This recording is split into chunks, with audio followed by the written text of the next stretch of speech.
Prelims के लिए तो मेरा फ़ोकस था कि स्टैटिक और करंट अफेयर्स कवर हो जाए।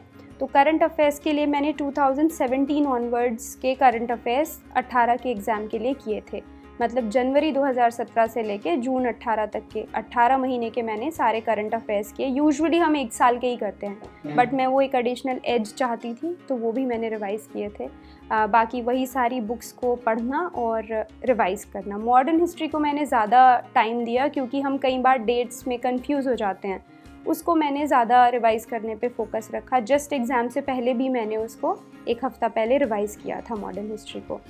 मेंस के लिए मेरा फोकस ज़्यादा इस चीज़ पे नहीं था कि मैं कितना बाहर से कंटेंट पढ़ लूँ। एक तो ऑप्शनल सब्जेक्ट पे मैंने पूरा ध्यान दिया।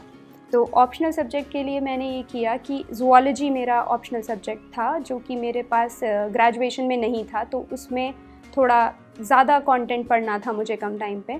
तो मैंने पुराने सारे 5-6 साल के पहले तो क्वेश्चन पेपर्स देखे ज़ूलॉजी के। तो उसमें मैंने एक ट्रेंड देखा कि हर ऑल्टरनेट या फिर 2 साल छोड़ के वही क्वेश्चंस रिपीट हो रहे हैं, या फिर कम से कम उसके आसपास का तो रिपीट हो रहा है, सेम ही टॉपिक में से कोई क्वेश्चन पूछा जा रहा है। तो मैंने जो भी पिछले साल क्वेश्चन पूछे गए थे उनको तो मैंने एलिमिनेट कर दिया कि इन पे मैं ज़्यादा टाइम नहीं दूंगी।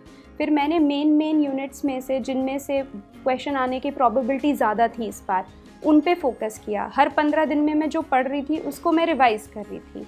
और बाकी जीएस के लिए मैंने छोटे छोटे नोट्स बना लिए थे। जैसे कोई भी इम्पॉर्टेंट बिल आता था या कोई न्यू टेक्नोलॉजी थी, जैसे जीन एडिटिंग या आर्टिफिशियल इंटेलिजेंस, उसके सारे प्रोज कॉन्स, कुछ एग्जाम्पल्स जो मैं कोट कर सकूं, उनके लिए मैंने छोटे छोटे नोट्स बनाए थे। और उस कॉपी को मैंने 7-8 बार तो मिनिमम रिवाइज़ किया होगा। हर 10 दिन के बाद मैं उसको पूरा पढ़ती थी, चाहे 1 बार या 2 बार, ताकि मुझे वहाँ पे आंसर में लिखते टाइम याद आ जाए। तो rather than focusing on learning more, I was focusing on revising more. Interview के लिए मैंने अपना डैफ उठाया, उसके जितने भी मुझे कीवर्ड्स लगे, चाहे वो मेरा नाम का मीनिंग हो या मेरा होम टाउन हो, मेरी जॉब हो, और जैसे मैंने बोला बिग 4 में हूँ तो ऑडिटिंग हो, और ये सब चीज़ों पे मैंने कीवर्ड्स उठाए और जो क्वेश्चन मेरे दिमाग में आ सकते थे वो सब मैंने लिख लिए। इसके लिए मैंने और लोगों का भी पर्सपेक्टिव लिया। 3-4 और लोगों से भी मैंने डिस्कस किया कि तुम्हारे दिमाग में क्या पोटेंशियल क्वेश्चंस आ रहे हैं जो मुझसे पूछे जा सकते हैं। फिर उन सब के लिए मैंने एक नोटबुक बनाई थी और उस नोटबुक पे मैंने सारे आंसर लिखे, चाहे वो मेरठ से रिलेटेड हों या फिर मेरे नाम से और काजल में जो भी कंपोनेंट होते हैं उनसे रिलेटेड हो। तो वो सब मैंने लिखे, उनको मैंने 2-3 बार पढ़ा, ताकि एकदम से ऐसा कोई क्वेश्चन मेरे डैफ वाला ना हो जो कि मेरे को नर्वस कर दे। अल्टीमेट मेरा मोटिव ये था कि मैं वहाँ पे नर्वस ना हूँ इंटरव्यू में।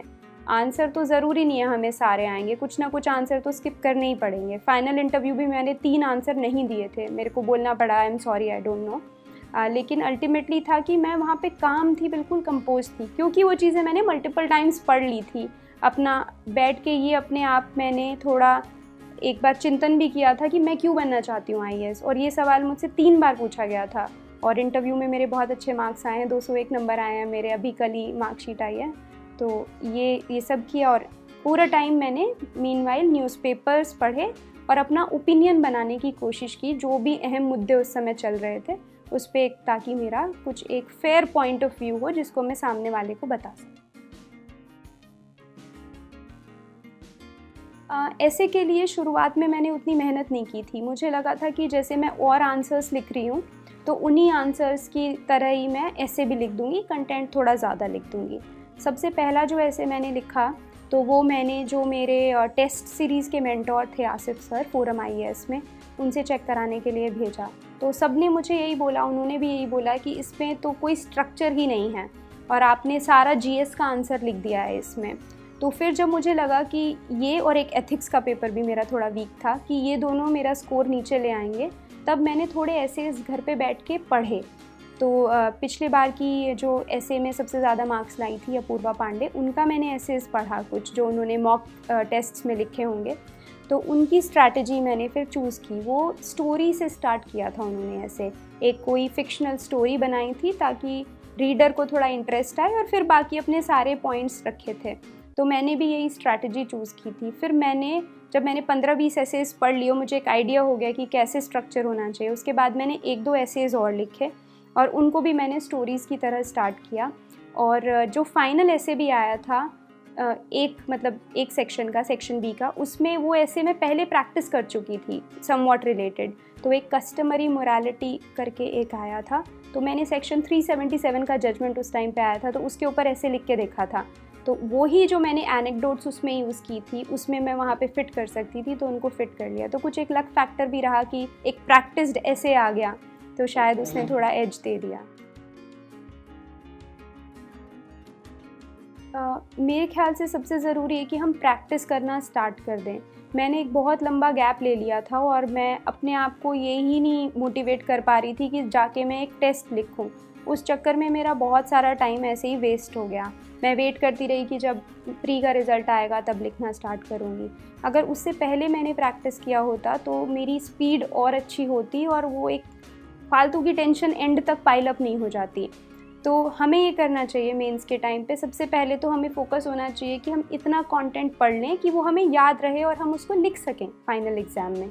दूसरी चीज़, हमको टाइम का पूरा नोटिस रखना चाहिए कि हम कितना टाइम एक क्वेश्चन में स्पेंड कर रहे हैं। कई बार ऐसा होता है कि ऐसा कोई टॉपिक आ जाता है जिस पे हमने बहुत अच्छे से पढ़ा होता है, तो हम उसी में अपना सारा टाइम निकाल के 15 मिनट एक क्वेश्चन को दे दिया, तो बाकी क्वेश्चन सफ़र करते हैं।